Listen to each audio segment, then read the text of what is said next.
Wow, folks. We have a fun fight night coming to you. Yan versus Deiveson Figueirado live from Macau, China. Sorry, I don't know why I started that way, but that's the way we're starting. And we are live from Macau, 5 a.m. start time, 5 a.m. main card start time, Central Standard Time, where I am in Austin, Texas, which means when this fight's going on, I'm gonna be sleeping. To be honest with you. I love some of these fights. Petr, Deiveson, Figueirado, love that fight. Do I love it enough to wake up at 6:30 a.m. and watch it live? Questionable. Very questionable. You know what I am gonna do because I love this fight so much? I'm gonna wake up Saturday morning, not check Instagram, not check Twitter, no spoilers allowed here. I'm gonna make myself some breakfast. I'm talking eggs, I'm talking toast, I'm talking bacon, I'm talking coffee. I'm gonna sit down in front of my screen here and I'm gonna enjoy some fights like they are live. And what a way to start a Saturday morning. I mean, what a way to start a Saturday morning. I did start off with a lie though, I'll be honest with you. I'm not gonna do any of that breakfast stuff. I'm a meal prepper. But for you, that's what I'm envisioning for you. I'm talking a full, beautiful breakfast. If you're in England, English breakfast, make some beans, some tomatoes, do whatever the weird shit you guys do, you know? Do it.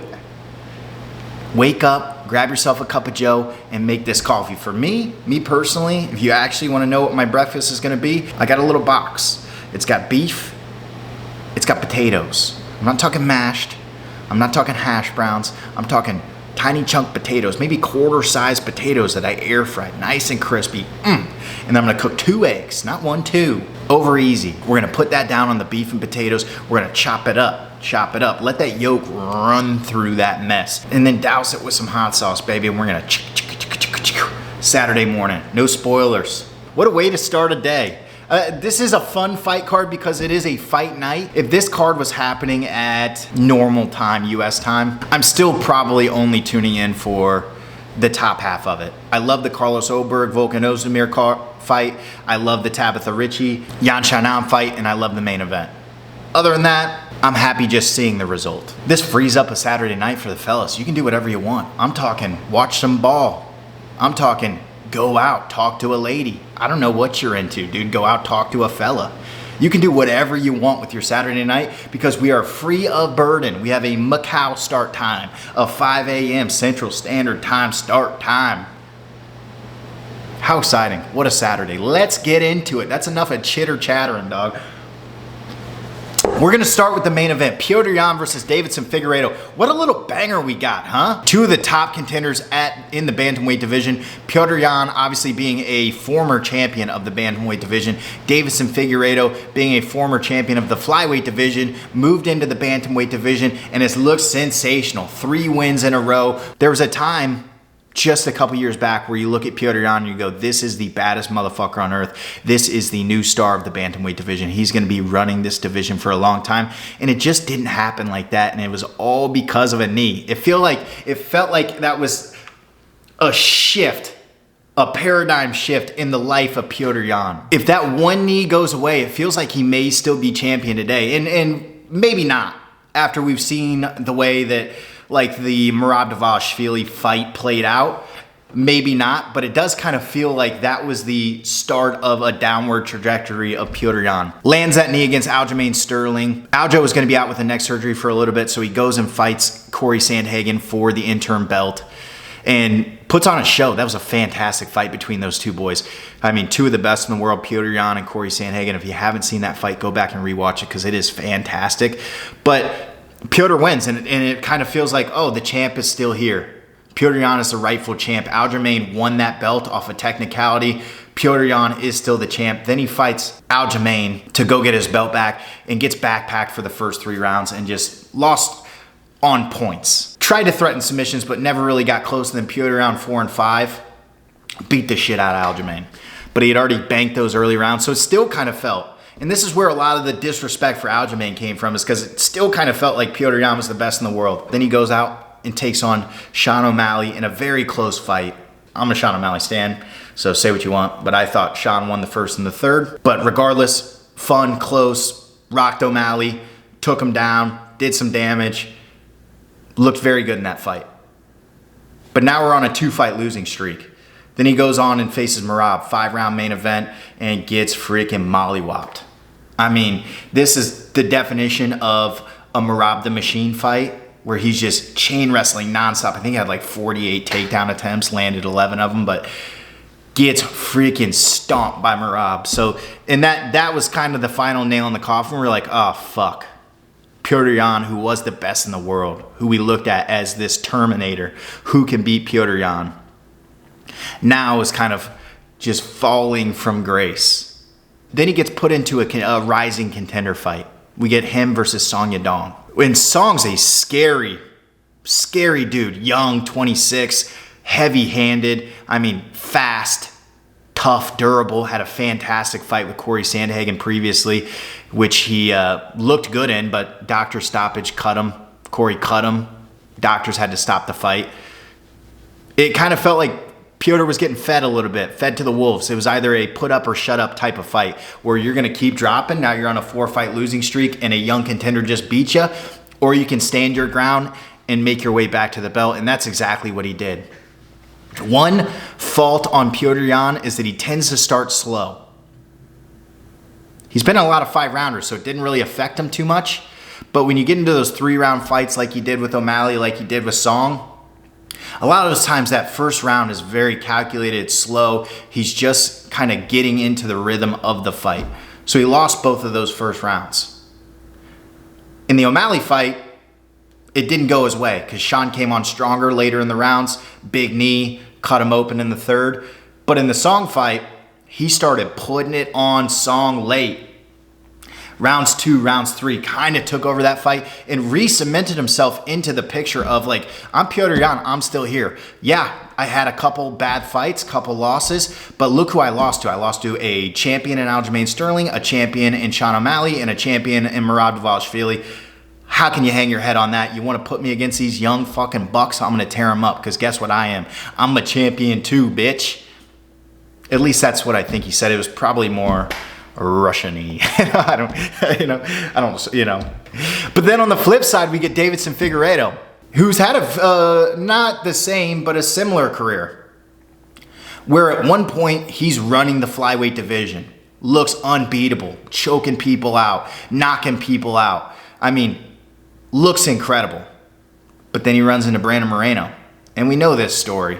These guys go on to a 4-fight quadrilogy. First one being a draw, one of the best fights of all time. First one being a draw, then a loss, then a win, then a loss. So he's on that same sort of, this was the guy that looked unbeatable, but now he's lost. So, how many more times can we fight Brandon Moreno? Deiveson Figueiredo said no more. No mas. And moved himself up to the bantamweight division, where he has absolutely been on a tear. Starts off by taking out Rob Font, who you can say what you want about Rob Font, but I mean, you look at the performance he just put against Kyler Phillips. That's a good freaking win. Rob's a tough motherfucker, a bad dude. Then he goes out, takes out Cody Garbrandt, chokes him out in the second round, and then goes up against Marlon Chito Vera, coming fresh off of a title fight, beats him in a 3-round decision fairly, I'm not gonna say easily, but it was no questions there. Unanimous. Now it feels like Deiveson's 1 fight away from a title. I mean, this is a 3 versus 5 matchup right now, and it feels like the momentum is very strong on Deiveson's side, but again, he's running into Petr Yan, who's a bad motherfucker. You assume Petr's got the better hands on the feet, boxing-wise. Deiveson's definitely got the better submission skills, but both these guys are very well-rounded. I think odds right now favor Petr Yan -278 to Deiveson's +225. But this is a 50-50 fight for me. Petr's not a big guy. When you think about Deiveson in the bantamweight division, especially coming from flyweight, you think he's going to be a little bit undersized. And if you look at the Chito fight, he, clearly is undersized to those big bantamweight contenders like O'Malley, like Chito, like Corey Sandhagen. But a guy like Petr Yan, let me see if they actually got the height. Petr Yan's 5'7", Deiveson Figueiredo 5'5". So I think the range is going to be a little bit easier for Deiveson to handle. And he's got big power. He's got great power. I mean, sat Chito down and beat up Rob. But when it comes to standing on the feet and boxing, Petr's one of the best in the business. I mean, incredible boxing technique. He uses that high guard, and he's got fantastic side kicks, head kicks, spinning kicks. You tend to favor Petr in that sense, and he's tough as they come. I mean, you don't see Petr getting finished. When it does get to the ground, if Deiveson can mix it up, mix in some of those takedowns, he's a tough guy to handle. He's got great top pressure. He floats well, fast submissions, violent submissions, great elbows. It is truthfully a 50-50 fight in my mind, depending on where the fight ends up. If it stays on the feet, I think it favors Petr, but I'm not counting out Deiveson. Could land something big, transition into a wrestling scenario, get him on the ground. I tend to think that this is going to go to a decision, but I think both these guys are going to have their moments. Both these guys are going to be in probably positions they don't want to, and it's going to come down to rounds. That's how I see this fight playing out. A fantastic fight. I'm excited to watch that one in the morning. And then we get to Yan Xiaonan, Tabatha Ricci. This is an interesting fight for two reasons. First of all, the split on this. Yan Xiaonan ranked number 2 in the women's strawweight division, just coming off a loss to Zhang Weili. Pretty decisive. You don't really see her getting she's got to rack up a couple more wins if she wants to get back to that belt. And even with Weili there, unless they're doing a fight in China, it'd be hard to really justify it just the way the first one went. But that being said, she's got some massive wins in her career. Jessica Andrade, Mackenzie Dern, dropped one to Marina Rodriguez, Carla Esparza, and Zhang Weili in recent memory. But Tabatha Ricci, same thing. Even at number 10, she's taking on some tough chicks. I mean, some tough chicks. Unanimous decision against Angela Hill. That was a pretty close fight. Surprised it's actually reading this now. I'm surprised that was unanimous. Took on Tisha Pennington, won that one. Lost one to Lupe Godinez, and then beat Jillian Robertson. You know, if you're not talking about like the Andrades, the Weilis, those are good. Like Angela Hill, longtime vet. Tisha Pennington just had a great fight with Carlos Esparza. Controversial win there. Lupe Godinez was on an absolute tear at the time that these guys fought. I think she fought 5 times, maybe 4 times in 2023 and won them all. So shout out to Lupe. And Jillian Robertson, since losing to Tabatha Ricci, is on a 3-fight win streak. So those are good wins for the level of competition that she's faced. It's not like she has no names. Who the fuck are these people? She's got good wins in this division. I'm also seeing here she fought Polyana Viana. Battle of the baddies right there, let's be honest. I might have to go rewatch that. All due respect, but both those chicks are hot. So, interesting fight. I don't really even know who I favor in this. I think Jan's a little bit more well-rounded. We saw her knock out Jessica Andrade. We saw her heart against Zhang Weili. Tabatha Ricci her hands are starting to come along. She's dating Callum Walsh, so hopefully he's been teaching her some boxing and not just beating up her box. But, if this gets to the ground, she's got great top pressure. 3 wins by submission, 1 by knockout. I think this really just depends on where the fight is. My favorite fight on the card, the fight of the night in my opinion, Volkan Oezdemir versus Carlos Ulberg. I'm a City Kickboxing stan, which makes me a Carlos Ulberg fan. So I am rooting Carlos Ulberg, but Volkan Oezdemir has a who's who in his past. Johnny Walker, Paul Craig, Magomed Ankalaev, Yuri Prohaska. He's fought Alexander Rakic. He's fought Dominic Reyes. He's fought Daniel Cormier. He's fought Anthony Smith. Has he won all of these? Definitely not. A very checkered past. Feels like he kind of wins 1, wins 2, loses 1. A very checkered past, but he's fought everybody. Everybody under the sun when it comes to the light heavyweight division. I mean, Daniel Cormier, what the fuck? That's how long this guy has been around. And then you got Carlos Ulberg on the other side, who just feels like kind of a young, rising star. Good looks, fast knockouts, City Kickboxing, the team behind him is fantastic. We know that. Lost his debut, but since then has won 1, 2, 3, 4, 5, 6 straight. 5 of those being first-round finishes. The one that wasn't a first-round finish was a 3rd-round submission. So a certified tear this guy has been on. Last fight, Alonzo Minifield, 12-second knockout. You gotta love the Blackjack Carlos Ulberg for that. I mean, the guy is going out there and finishing.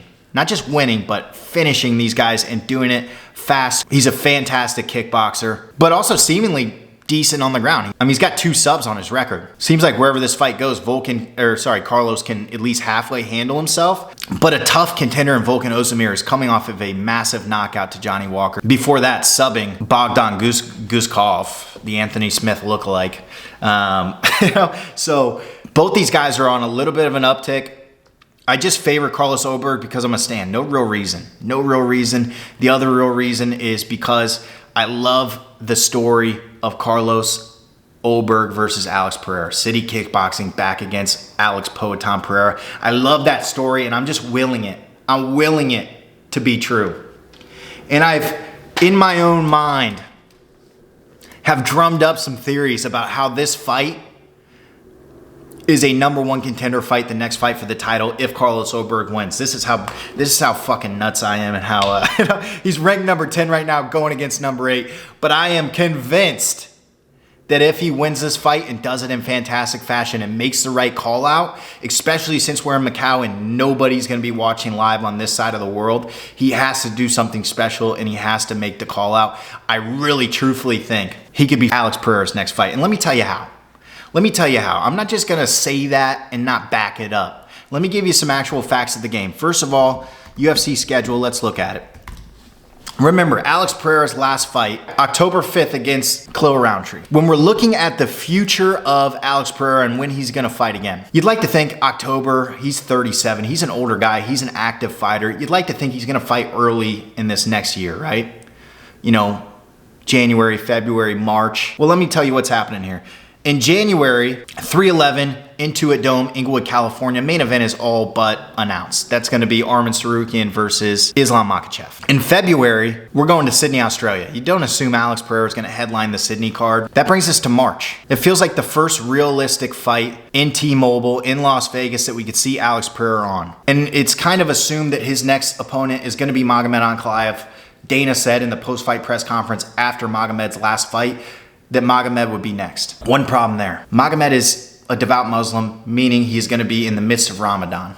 He's not going to go post-Ramadan into a fight with Alex Pereira. You're going to assume that he's going to do Ramadan and then get a full training camp into Alex Pereira, which means we're not seeing Alex Pereira until maybe July now, maybe August, maybe September. And that just isn't Alex Pereira. This is the same guy that was taking 4 short notice fights last year. An active champion that doesn't have much time left. If we can assume that he's not getting the John Jones fight, which it doesn't feel like he is, he's gonna need somebody to fight. And that man could be Carlos Ulberg. This story is so good. City Kickboxing, Israel Adesanya in his corner. I'm convinced. I'm convinced this is not only a massive fight for Carlos Ulberg, but a chance at the title, if he can win it. And like I said, Alex Pereira's ran through the top of that division. It's not like there's guys outside of Ulberg that make more sense. I mean, already beat Yuri twice, beat Jamal Hill, beat Jan Blachowicz, beat Khalil Roundtree. We got to step down the ladder a little bit and find a contender. And you know what makes a contender special is the story behind them. Like the Khalil Roundtree fight ended up being a great fight, but there wasn't a great story to it. The story was Alex Pereira is taking another fight, and it's not Magomed Ankalaev. And to be clear, I think Magomed's next fight is going to be for the title. Whether it's Alex Pereira or somebody else, I think his next fight will be for the title. It just, timing-wise, it just doesn't make sense with how the schedule for 2025 is set up. I mean, this guy physically cannot probably fight until June or July because of his religion in Ramadan. That's why we always see these Muslim fighters, Islam, at the beginning of the year or like October in Abu Dhabi. That's where these guys end up. There's a section of the year where you see a lot more mustaches. And that's because these guys are not fighting. So I think it's a massive fight for Carlos Ulberg. I truthfully believe that there's a chance that he's going to be fighting Alex Pereira next, and I love it. I don't know if he's going to win. I don't even expect him to win, but I think the buildup could be fantastic. And speaking of Alex Pereira, did you see him? The welcome he got at the airport in Korea? What a fucking star. What a fucking star. Incredible. All right, this video has already been too long. Appreciate you stopping by. If you made it this far, I love you. Thank you. Please consider subscribing, but fantastic fight card in Macau. Peace, love. Till next time.